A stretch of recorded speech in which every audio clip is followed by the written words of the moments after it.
در دهه فیض‌آباد ناحیه وسع در این زمین بویر سالیانی در روز بکار خوابیده از یان خوجگی دهقانی به نام شبنم امسال باغ بنیاد نمودند. در پرورش و نگهبانی نیالهای زیب و زردآلو جمع 500 عدد دیگر درختان میوه دهنده با توصیه متخصصان برای اینکه همه نیالها به ثمر رسند رهبریت خوجگی چاره‌بینی‌های سریع را عملی نموده است.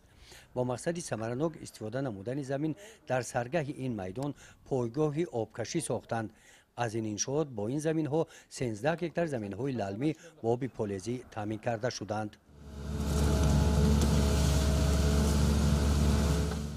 در دایره کارهای آبادانی بخشیده به استقبال جشن 35 سالگی استقلال دولتی و عملی سازی لایحه برنامه دولتی از خودکنی زمین‌های نوی آبیاری شونده و برقرارسازی زمین‌های از گردش کشاورزی بیرون مانده در شفت دریای سرخاب با پیشنهاد مقامات اجرایی حاکمیت دولتی ناحیه واسع زهبورهای شفت زمین‌های کورم تازه کرده شده، سطح آب‌های زیرزمینی و معیارهای مقرری برگردانیده شدند.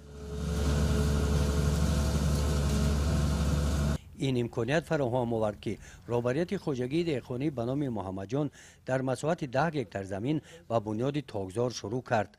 این شب و روزها کارهای بنیادکاری تاکزار با صورت ادامه دارند. در پهلوی زمین تاکزار یک چند حوضها برای پرورش ماهی به راه مانده شدند. گزارش خواجه نظریف، خدای نظر ظهوروف از ناحیه واسع برای برنامه اطلاعاتی نوید.